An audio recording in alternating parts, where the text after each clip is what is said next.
Thank you very much. And to those of you who are not usually at the university, welcome to the Mathematical Institute. So, as you mentioned, I am based in the Department of Statistics, but I'm also part of the Pandemic Sciences Institute. So where we have people working on with a variety of backgrounds, working together, collaborating to work on science that helps understand the transmission of disease and therefore help reduce it. So I just wanted to set the scene. So I'll give you a bit more about my background later, but just to sort of think. So if I have given this sort of talk before 2020, it would have been a rather different context because people have heard a lot in different ways about how people understand disease transmission and are very well aware of the restrictions that can come in to help reduce spread. But just to give a bit of insight, how statisticians play into that and the sorts of insights we can do, but also where things can go wrong and how much uncertainty we have in a particular setting. So just to get a sort of broader view, if we think back to, so I was born in the late 60s, to some of you that will be a very long time ago, but that was a time when there were people thinking, well, actually, we've got this cracked. Actually, infectious diseases are not such a threat in many places. That was not true everywhere. But in high-income countries, infectious diseases were being less of a threat. Antibiotics were working very well, and vaccines were being distributed. And so there's a quote which is attributed to the then U.S. Surgeon General, that's like the chief medical officer of the U.S., saying that it was time to close the book on infectious diseases. The war against the pestilence won. Actually, this may be a little bit apocryphal when you actually try and pin down where this quote came from. It's hard to find that.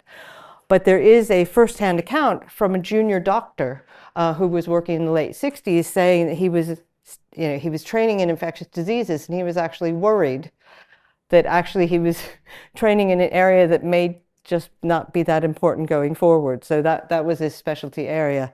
That junior doctor was Tony Fauci. So turned out there was still a lot to do in that area. So he will be familiar to many as one of the key advisors to US presidents, both before and during COVID. And he had worked on a variety of infectious diseases, including programs to reduce the spread of HIV/AIDS and other diseases. So he works on a wide variety of settings. And so it was in 2001 that he was looking back to the time that he had had this concern about whether or not infectious diseases was really a good choice for him as a junior doctor. And so at that point in 2001, so almost 25 years ago, he was saying that he predicted that this century would see an ever-increasing emphasis on infectious diseases, emerging and re-emerging diseases being particularly important, and globalization being a key factor, which of course globalization, the movement of people and things, but it's mainly people that we're talking about here, allowing diseases to spread very quickly between different countries. And of course, we've seen multiple examples of that in recent years. So you may not have been as aware of the 2009 influenza pandemic, but it spread across the world. It wasn't nearly as serious a disease as COVID was in terms of the impact of morbidity and mortality. But it did spread, and the estimates are that over the course of that pandemic, approximately a third of the population ended up infected. So it spread widely. So I am not a doctor, so I didn't have this experience of having to choose that specialty. But my background is in mathematics. So I did a liberal arts degree, which in the US, so that means that you study a number of things, but you have a major, it's an emphasis. Mine was in maths. I then studied biostatistics at Harvard for master's and doctoral level. I have worked in 3 different universities since then: Edinburgh, Oxford, and Imperial College. And I've worked in 4 different departments. So there's mathematical sciences, zoology, infectious disease epidemiology, and now statistics. So in all of those different settings, people who do what I do, which is quantitative epidemiology, can work to gain understanding of how diseases spread, because that can help us control them. So another way of looking at my career, rather than plotting it out by institutions or my degrees in specific positions that I've held, is to plot it in terms of outbreaks. So this is sort of going back. So I have worked on other diseases, including endemic diseases that have been around through this whole time period of sort of 30 years that you've got plotted there. But these were the big outbreaks that I worked on. So depending on where you were living, and if you were living in the late 90s, BSE, mad cow disease, is another name for that, and VCJD, variant CJD, was a human disease that was associated with that. Foot and mouth disease, which I'll talk a bit about later, is a disease of cloven-hooved animals, so pigs, sheep, cows. Then coronavirus, so SARS, sudden acute respiratory syndrome, was a coronavirus that caused multi-country outbreaks in 2003, but did not cause, was controlled and did not cause a pandemic. I already mentioned pandemic influenza in 2009. MERS, Middle Eastern Respiratory Syndrome, another coronavirus. So you see those coming in and out, different types of viruses. Ebola, which I'll talk more about later, caused a very large outbreak in West Africa just over 10 years ago. Zika was so several of these diseases were first being discovered in these outbreaks. SARS was one, MERS was another one. Zika had been seen previously to causing major outbreaks in 2016, but it didn't spread in the same sort of way and caused major outbreaks, particularly in South America. Then worked on another outbreak of Ebola in Democratic Republic of Congo, and finally COVID, which of course sometimes sort of tempted to talk about sort of post-COVID, but actually COVID is still with us, even though it's not the sort of high-profile public threat that it has been. So this is a context, and so as a statistician working on these, I'm sort of working periodically and shifting. So I have sort of my my usual program of work where I work with colleagues who are some academics, some postdocs, also with doctoral students and master students to work on various projects to understand how diseases spread in different contexts. But then there would be this sort of call to all hands on deck to respond to these particular outbreaks and provide information. So that's not in any sense telling policymakers or the public what they should do, but to provide information on how it's being spread and to try and get insights on what the impact of potential control measures might be. So which ones might work better. So of course, if we think about how diseases spread, it's first useful to think about how we interact with each other, because if we have something that's directly transmitted, COVID being an example of that, that's a respiratory disease, so it could be aerosol or droplets. So if I coughed or breathed out, and I was infected with the virus, then it might flow down and you could potentially get infected.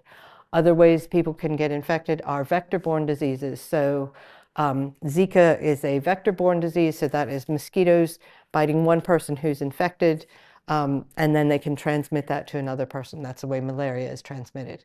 And those are very different. But if we think about directly transmitted diseases between people, then it's helpful to think first about social contact networks. So this is a graph from a paper by Adam Kurchowski and colleagues looking at social contacts between students. So each one of those squares or circles represents a student. So it was year 7 students, so 11 and 12-year-olds. And so they were in a school in London, so you can see the males are shown as circles, the girls are shown as squares. And when you look at this, you can immediately see the lines and the multiplicity of lines show social contacts. And you can see by the way that this is plotted that we have very close social contacts between boys for the most part, and then separately the girls, although you will see one circled there right in the middle of the girls' social group, showing people's contacts. You also see people who are more closely connected to other individuals, and those are sort of out on the edges. So the colors represent classes. So these are different classes of year 7s. And you can see, for example, that there's something going on with the one shown in green. There's the green squares, which represent the females, and those are the green circles, which represent the males. They seem to be sort of on the outside of the social networks that are going on. So that could be, for example, geographic layout of where the classrooms are, or something to do with scheduling. We don't know. But this gives a sense of the contacts between individuals. And so then we could imagine if one of these people then had an infectious disease, how it might spread between their social contacts and then between the social contacts of their friends and so on, and how it works out. So this is very similar in structure to how sometimes we represent transmission networks where we can plot. So here's one from the 1960s. So again, this is in that time period where people were thinking, oh, infectious diseases are on their way out. So it showed a case. You can see the case at the top is from Birmingham and then spreads to people who are in other towns, Stoke-on-Trent, Stone, and Walsall. And then as you go down this graph, you can see each generation. So you get transmission from one case to, if you can look at that, that's 5 cases they transmitted to. We don't have any information on onward cases from these, but a few of them transmitted on, and so on. So you can imagine with full information, you could draw out this network and just keep going as it spreads through communities. This is only really possible to do very well where you have very fine scale information and where you don't have much disease in a population. Because so if you were in a case where COVID has just been introduced to an area, you might be able to work out, oh, who have you had contact with who was infected, if you were able to do testing and see.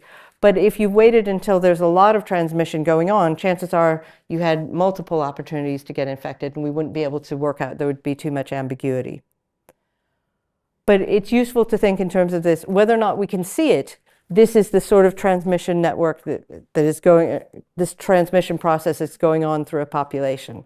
We may not be able to see. For example, with COVID, we have a situation where multiple people got infected but never showed symptoms. They could still be infectious.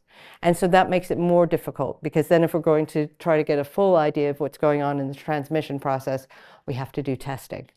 And early on, those are not available. These are other examples of where you're shown these transmission trees, and you can see that single individuals. So measles is something that's very highly infectious. So you can see one person transmitting to a lot of others. And they're the case. And here, the different colors represent locations. Here, they represent settings. So you might have transmission in the community. You could have it in hospital settings, or there was transmission at a funeral, which happened in the transmission of Ebola. Or you can do it looking at demographics, where you represent different colors, represent different age groups. And you can see mixing. So if you look at, depending on someone's demographics, obviously it will be different if you're a teacher, because then you would have like nursery school students, because then you would even as you aged, you would still continue to have contacts with those nursery school age children. But otherwise, if you don't have that sort of a teaching role, then it might be that as you age and potentially your children and spouse age, you'll have different levels of contacts with different age groups. And so we can think about how those transmit through. As diseases spread, if they're uncontrolled, they can spread exponentially. So in the simple case, where everyone's the same, so this person with a suit and tie on there represents, so everyone is sort of like an identical cookie cutter of a person. And so this is a disease we're imagining where each person is so infectious that they spread to 2 others. So you go from 1 infected person to 2 infected people to 4, and so on. And so then you end up with exponential growth and a doubling of those. And so we represent, as a disease comes into a fully susceptible population, we talk about the basic reproduction number as being the number of people that are transmitted to by a single infected individual over the course of their disease. And that then talk about averages. But we're not all the same. We're not all average. So what these transmission networks really look like are that there's some people who transmit to lots of people relatively, and some people who might not transmit to anyone. And then when we think about the basic reproduction number, we're thinking about the average transmission. Now, what's going to stop the disease spreading, or at least slow it down? Well, for one thing, we could start running out of people. But also, we don't actually mix randomly between all the people that are in Oxford or all the people in whatever town or city you come from. And so you'll get to a point where there's if you're one of the later ones in your social group to get infected, you're still having contact with a lot of the same people. There may not be that many people left to infect for the first time if it's a disease that you can only get once. And so we can think about how, and then there can be development of immunity. It may be that after you've had the disease once, you're no longer susceptible to it, and so on. So that is an important quantity of the way we can talk about transmission. R naught is this special basic reproduction number that relates to, as I mentioned, disease when it comes into a fully susceptible population, so it hasn't had that disease before. But we can generalize that to just how is the disease spreading now, and talk about the reproduction number more generally. You might think that this is a relatively new thing to do, to use math to understand transmission, but it's really not. This man, Daniel Bernoulli, he looked at mathematics to understand the potential impact of smallpox vaccination. So they were looking at inoculation to prevent smallpox. It came from the observation that people who had a lot of contact with cattle, so traditionally they call them milkmaids in this story, tended not to get smallpox, or if they did get it, it wasn't nearly so severe. And so that led to the hypothesis that maybe it was the fact that they were exposed to cowpox from the cows that meant then that they were less susceptible to smallpox. And it led to a whole effort to work in inoculation, and eventually led that work to the smallpox vaccine. But what's important about Daniel Bernoulli when we think about mathematics is that he went and thought about how diseases spread and how vaccination could protect populations. So he was interested in that. And really importantly, more generally, he made this observation that he wished that when something was really important, that people took a little bit of time before they made decisions and looked at what knowledge which a little analysis and calculation can provide. So obviously, as time has gone on, we've gotten more and more tools for how we can analyze these data. We've gotten more data in terms of collecting data on how people are moving around, how diseases are spreading, and so on. But fundamentally, we're hoping that people will stop and take a little bit of time before making decisions, and this is particularly true for policymakers, to look at the evidence that the analysis of data and the analysis of transmission networks and that sort of thing can provide. So I wanted to start with an example of Ebola, which I mentioned caused a very large outbreak just over 10 years ago. So it was a virus that was first discovered in 1976. It had typically caused small outbreaks on the order of maybe dozens of people. But in 2014, it caused a very large epidemic. It affected Sierra Leone, Guinea, and Liberia, and it managed to get out of areas that are typically sort of in forested areas or sort of small village communities. It managed in each of those cases to get to the capital and caused a lot of spread. And so there were tens of thousands, so nearly 30,000 people infected over the course of this, and over 10,000 people died. So just orders of magnitude larger than that had been. So at the time I was working at Imperial College, I was part of a WHO collaborating center, WHO being the World Health Organization. And so we worked with data coming from these key infected countries to analyze the data. This just gives you a snapshot of the group of people I was working with as part of the WHO Ebola response team. And so one of the things that you can do that's really relatively easy but can be quite informative is gain insight. So I mentioned that we will have exponential spread, whether that on average the disease spreads to 3 people and then 9 people and then 27 and so on. It keeps tripling or it's doubling or so on.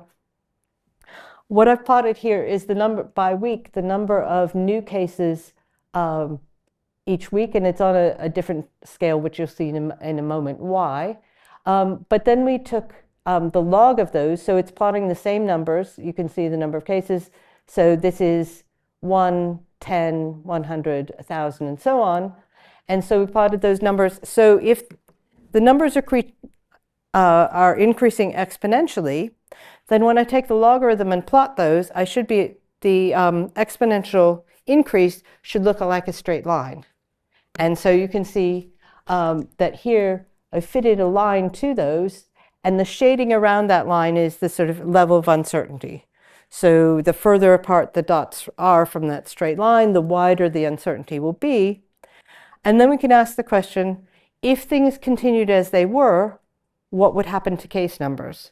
So we can project that straight line forward as well as its uncertainty. The uncertainty increases as you get further and further away from where we have data. So you see that shaded area broadening. And then those don't look that dramatic. But then when you look at them on the original scale rather than the log scale, you see these were numbers going up to, in the case of Guinea, projecting that you might have 4,000 new cases a week. And with it, healthcare systems that were already overwhelmed, even through July and August, this was going to be catastrophic.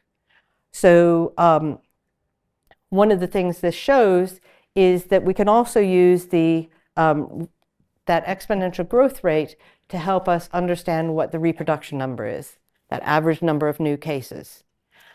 And the reason why one of the reasons why that's helpful is that we can then know how much of an impact we need to make to turn an increasing trend into a decreasing trend. So for example, if the reproduction number is 2, then we need to prevent at least half of transmission in order to, if it's exactly 1, then the number of new cases will stay the same, but if we can get it below 1, the number of new cases will decrease. And so we were able to use these projections to help people understand the enormity of what this area was facing and how much things needed to change. We then, at a later stage, 2 months later, were able to look at it. So things did change. You can see the estimates of R, this is the reproduction number, wobbling around. So you see it going up to about 2.5 there when we see this increase in cases. This is on the raw scale, not logged. Then this R comes down to about 1, and that represents where the case numbers are relatively flat.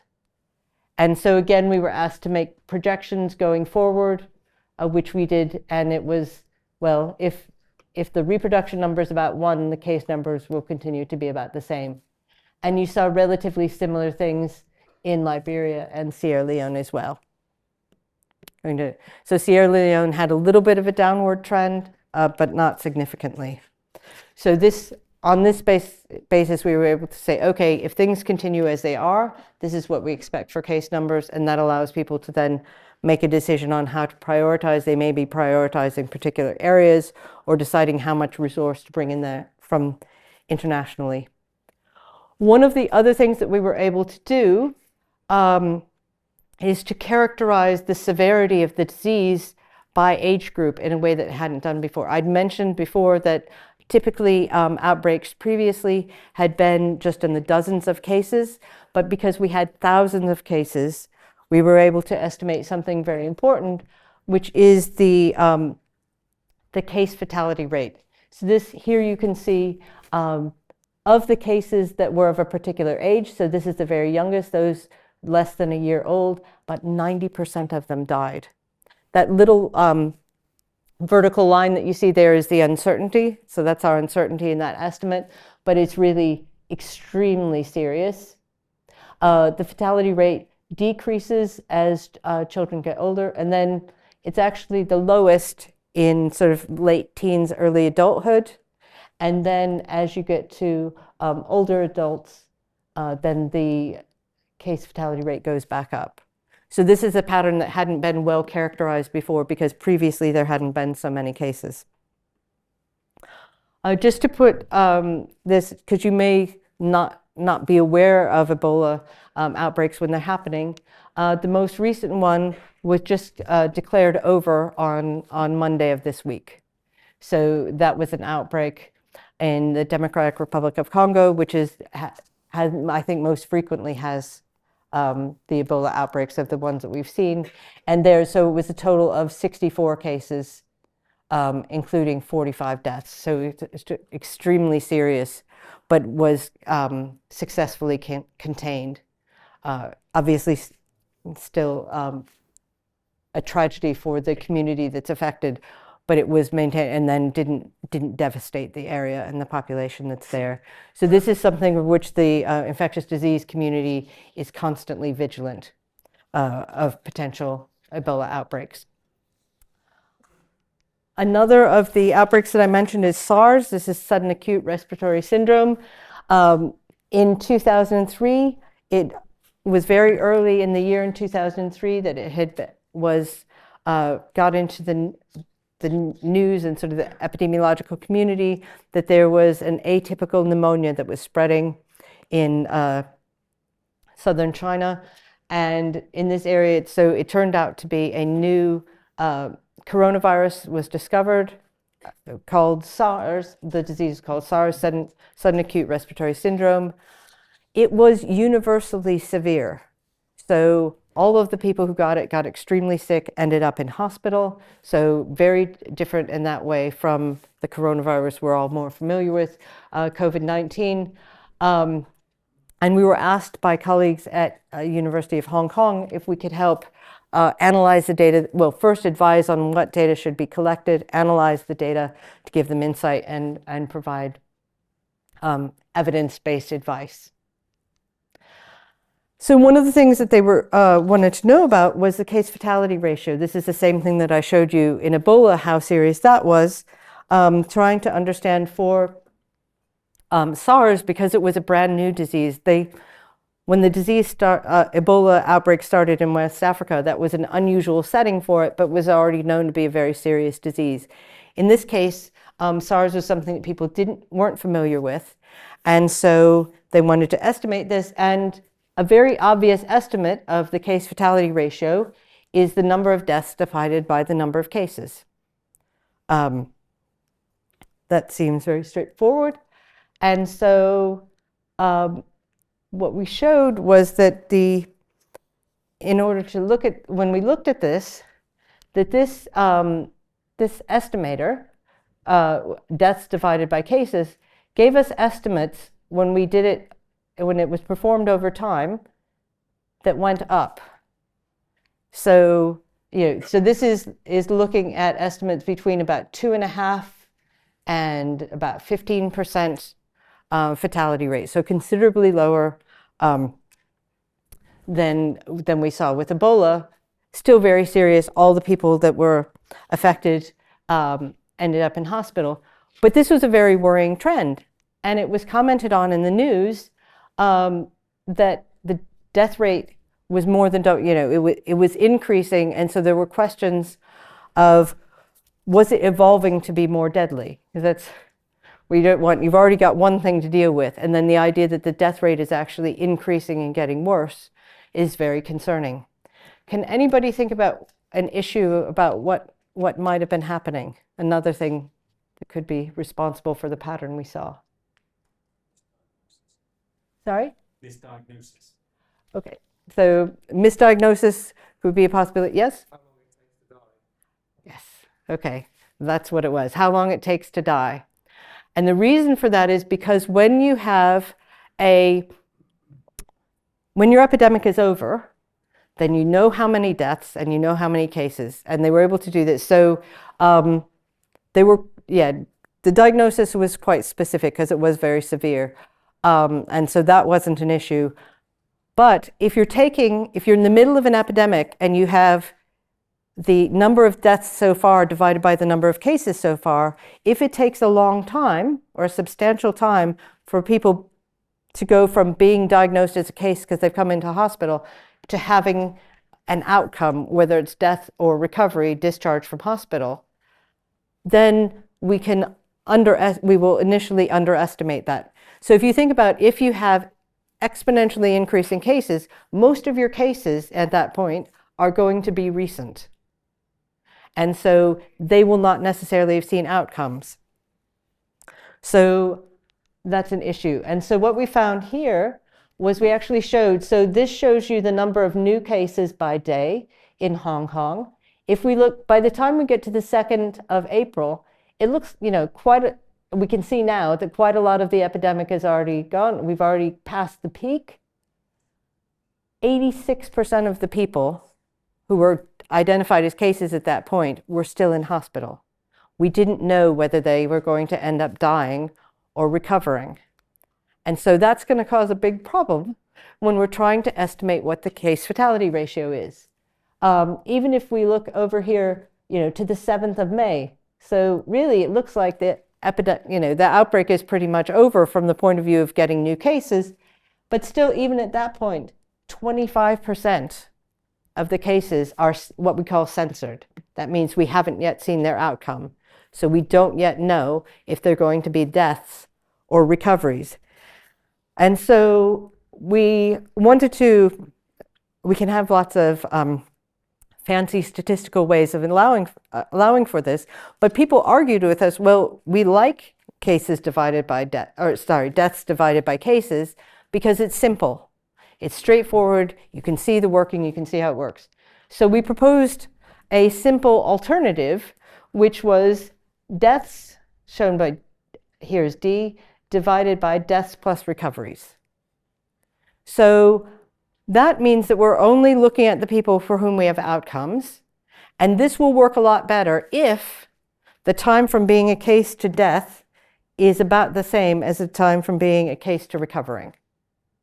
Right? So if those things take a minute. Because imagine a case where the severe cases die in 2 weeks, but the people who recover end up having to be in hospital for 2 months because they need lots of support before they can get out.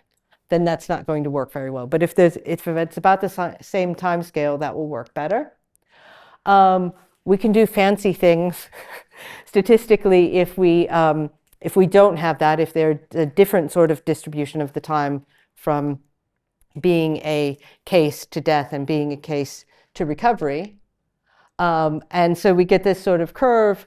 And so what we start with, the curve, we start at 1 because everybody's, with the full population is sort of 100%. And so it goes down every time someone's discharged. And here we start with 0 deaths. This is 0% deaths, and it goes up every time somebody dies. And eventually, when we have all of the outcomes, those will meet at what is the death rate for this, which is about 13%.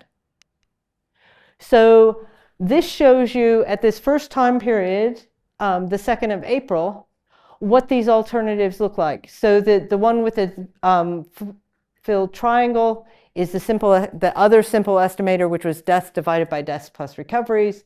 And this, the KM, Kaplan-Meier, is a statistical technique that was used that showed pretty similar, actually, the estimates.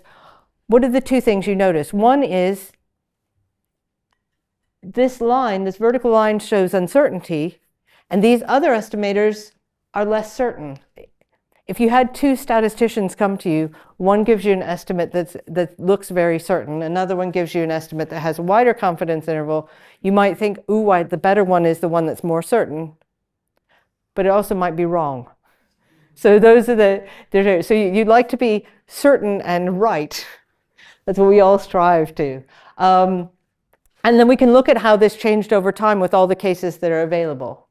So, so you see here again, it's that estimator, that simple deaths divided by cases is going up. They're going to end up in the same place because eventually everybody is going to be a death or a recovery. And so these are going to end up with the same estimate at the end.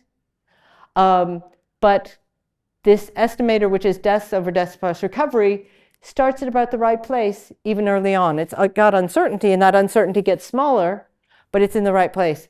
And this analysis method, the Kaplan-Meier one, that statistically we are very proud of, but wasn't, in this case, that much additional use because the distributions of time to recovery and time to death were pretty similar.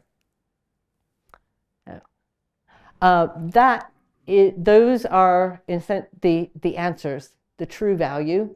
Those are the proportions of people among the people who were cases by the 2nd of April. That's the proportion of them that died. So you can see at this early case, yes, this look with the assumptions it has a lot of certainty, but that's because it's including a lot of people who are in hospital that we don't know what's going to happen to them. So we think that we have a lot more information than we actually do, because we're not distinguishing between people who actually recovered and people who are still in hospital yet to know what their outcome is. So this shows the trade-off between, it's kind of, imagine it's sort of something shiny in the sort of, oh, this is a method that gives you some, one, it's simple, and two, it has little uncertainty, a narrow confidence interval in statistical terms. It looks appealing, but it has this risk.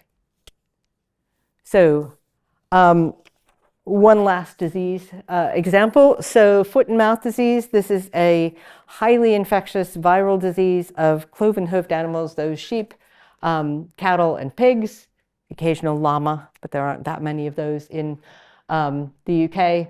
And there was a major, so this is a disease that we don't usually have in the UK, but there was a big outbreak in 2001. And I was involved in analyzing the data to try and characterize the spread of it and to look at the impact of possible control measures. So in this case, we think of networks as not being networks between individuals, but being networks between farms or sort of herds or flocks between these. And so you can imagine that we have links between these. Now, what could those links represent?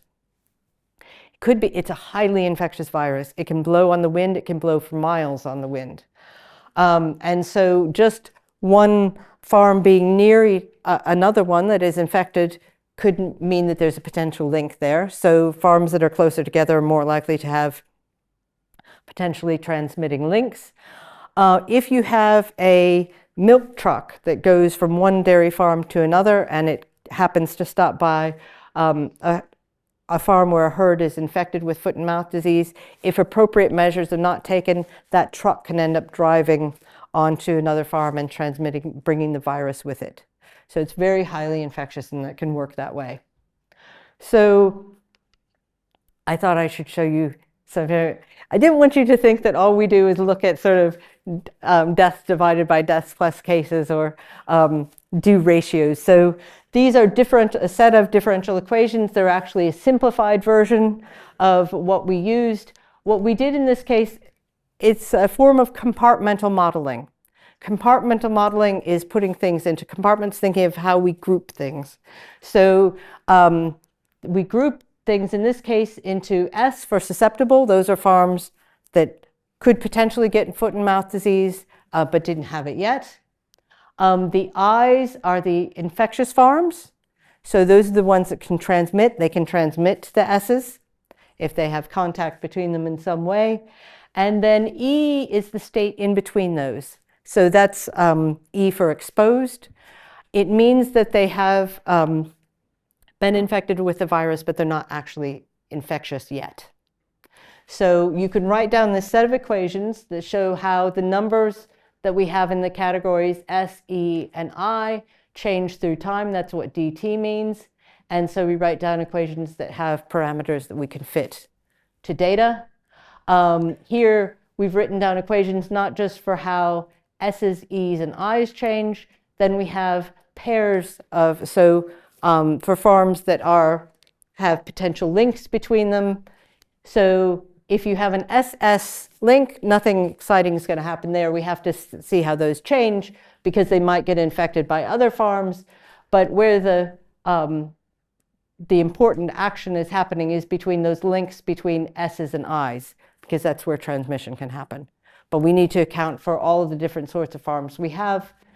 And so we did this and fit this kind of model to data. And the data that we had were, so we had data on, I'll start with, for some reason, this came out of a paper, and for some reason we did it in non-chronological order. The chronological order is, these are the number of farms that were reported as having symptoms of foot and mouth disease by day, and you can see that it's going up quite dramatically. Here, it's the number that were confirmed, so you have to be reported first, and then you can be confirmed as having the disease.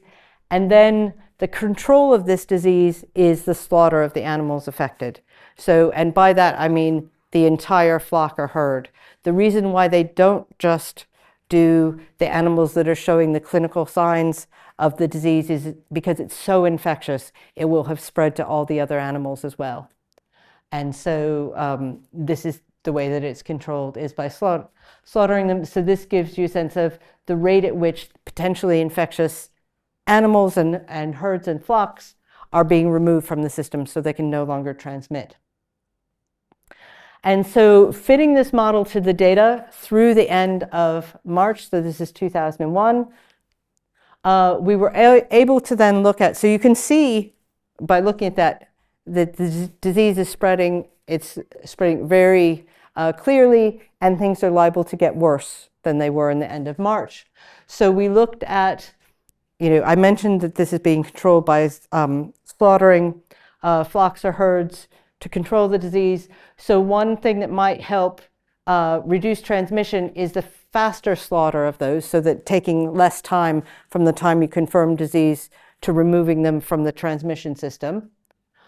Another thing that was considered was called ring culling. So that is the slaughter of farms, near infected farms, because they're at the highest risk. And the idea of that is to sort of get ahead, so not wait until they become infectious, but to try and so obviously if you own the farm next to one that has foot and mouth disease, you're really not going to like the idea of ring culling. On the other hand, if you owned all the farms in a county, you might actually, we might be able to show that by allowing for ring culling, you would actually end up with less spread through the whole area. And so that's a possibility.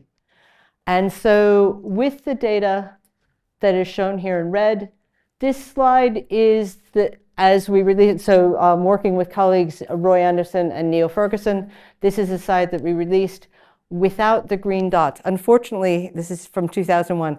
I cannot find the version without the green dots, so it kind of shows you ahead of time what's going to happen. So what we really showed them in the end of March was this graph without the green. And what it showed was A is the prediction of what would happen if nothing changed. B is the prediction of what would happen if the only thing that changed was the slaughter of infected premises were quicker. And C is what would happen if, in addition to quicker slaughtering of identified infected farms, you added in ring culling. So you did this sort of preventative culling around there. And that was the policy that was chosen by the government, and the green points are what we subsequently observed. So you can see that was it. When looking at this, and I don't have the time, given that I've done 3 examples to show that. So is if you were a policymaker, you would also be interested so you'd like to see the number of cases go down, but with policy C, you also have farms that are being culled that aren't cases. So in a sense, they're not being shown on this graph. Because if you just said, well, at the end of March, I'm going to eliminate all cattle, sheep, and pigs from the countryside, then there would be no more cases of foot and mouth disease, but there would also be no more of those animals. So what the policymakers were interested in was, for these policies, which one of them would minimize the predicted number or percentage of the national population that would survive the epidemic and the control measures. And the one that minimized it of these three was policy C, which is why they chose it. And so you can see, I cannot tell you how scary it is to make a prediction like this with your name on it at the point of the 29th of March, because you're putting it out there, you're putting lines. You will notice that these don't have measures of uncertainty. This is a matter of it being 2001, so 25 years. It's not that statisticians didn't put confidence around the intervals around things at that point, but at the speed we were going in for the complexity of the model, we didn't have the computational power to do it in the time that was needed. So we gave them our best estimate, and on that basis and the basis of other groups, one from Cambridge, one from Warwick, Edinburgh, that were advising, there was a similar message coming through. And so that was the policy that was chosen. And that's what I looked like in 2001 with my colleagues, Roy Anderson and Neil Ferguson. So we got some nice press in the Telegraph. I just want to quick, before I finish, mention, so I'm talking about examples of things that happened quite some time ago. I thought it would be more interesting for you to hear about things other than COVID, because I get a bit tired of hearing about COVID. I want to do something else. But there were really exciting things, there are novel things coming through. And so one of them was, so here you see the COVID cases. And if you look down here and you think, why is COVID starting in 2022? This is New Zealand, and New Zealand did a very good job of keeping it out up until then. But then you can see that they ended up with a huge wave of cases. The reason why I wanted to show you this was by the time that they were dealing with their COVID cases, there was the technology to look at wastewater sampling. And this shows the copies of the virus as it sort of wobbling up and down. So you'd expect this to be higher when you have more cases and lower as you go down. And so we're able to look at this additional data. This is a new data stream in addition to cases that have been identified, which can be incomplete or can be misdiagnosed, which is mentioned as a possibility. We can have these measures at a population level. Is the disease going up or down? Another thing that happened during COVID was to look at other sort of additional measures of what was happening to populations. So this was looking at low income settings. So in Addis Ababa in Ethiopia, we looked at reports for cemetery, like how many plots were being buried in, to see how that relates. So were the number of deaths drastically increased compared to what you would have expected in 2020, and look at that as sort of excess mortality. In Yemen, rates of burial were being determined through satellite imagery. In Sudan, they did something different, and we looked at sort of social media channels and how people were reporting their symptoms. So there are lots of different sorts of streams of data that you can access, as well as the source of data that many of us carry around in our pockets, your mobile phone. So Google and Apple let anonymized data be analyzed on people's movements. That's not the movement of individuals, but in general, how much as a population people were moving around, so we could get a sense of how people were responding in the face of controls designed to reduce transmission.